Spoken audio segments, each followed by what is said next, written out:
Hi, welcome back to another episode of Golf Talk with Mike. With me is my good friend Reggie Nolido. Welcome to the show, Reggie, again. And today we're going to talk about the recently concluded US Open. Now, Reggie, Rory McIlroy put on an absolutely wonderful performance and led the tournament from wire to wire. Any insights from you after 4 days of watching some spectacular golf? I think I share the sentiment of a lot of the writers in relation to this particular US Open when they say that we are seeing the dawn of a new era.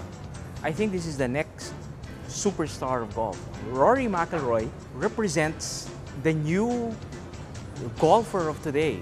Someone who is fun, somebody who you see him enthusiastic about the game, but then you can also see a killer instinct in him.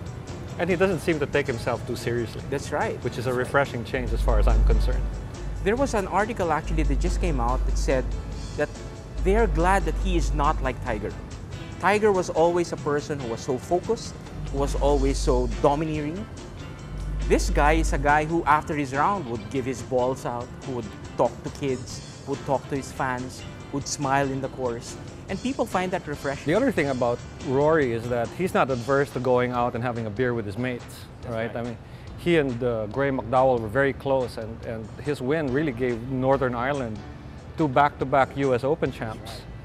Now, the other thing about McIlroy is how personable he is and how his success hasn't seemed to change him at all. Personally, I think Rory McIlroy really grew, especially after his trip to Haiti. That was a big thing for him. I think he saw perspective. I think he saw that this was a game, that there are more serious things in life. And so, because of that, I think he grew into a better golfer because he now saw that, hey, this is just a game. I'm doing my job. This is just a game, but there are more serious things in life. But talking about his performance, how do you think about his performance in Congressional here in the US Open?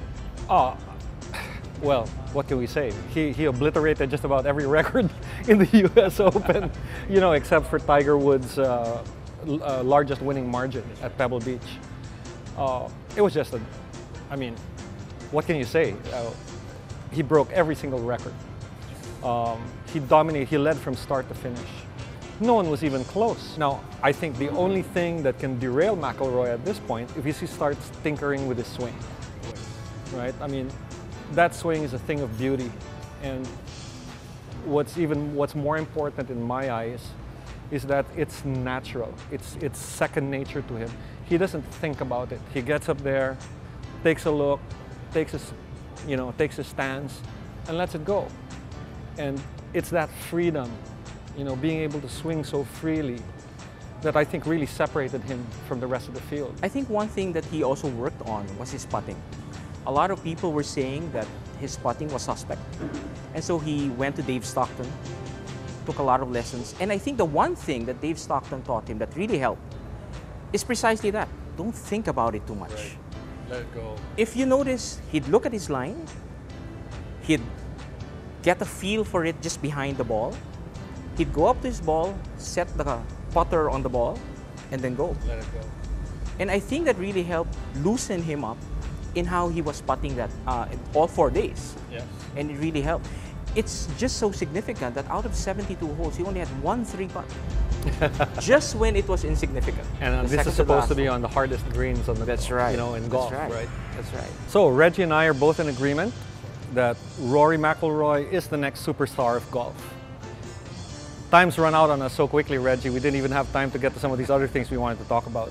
But next week, join us again, where we're going to carry on this conversation, all right? Don't miss it. So for Reggie, this is Mike Besa. We'll see you again next time.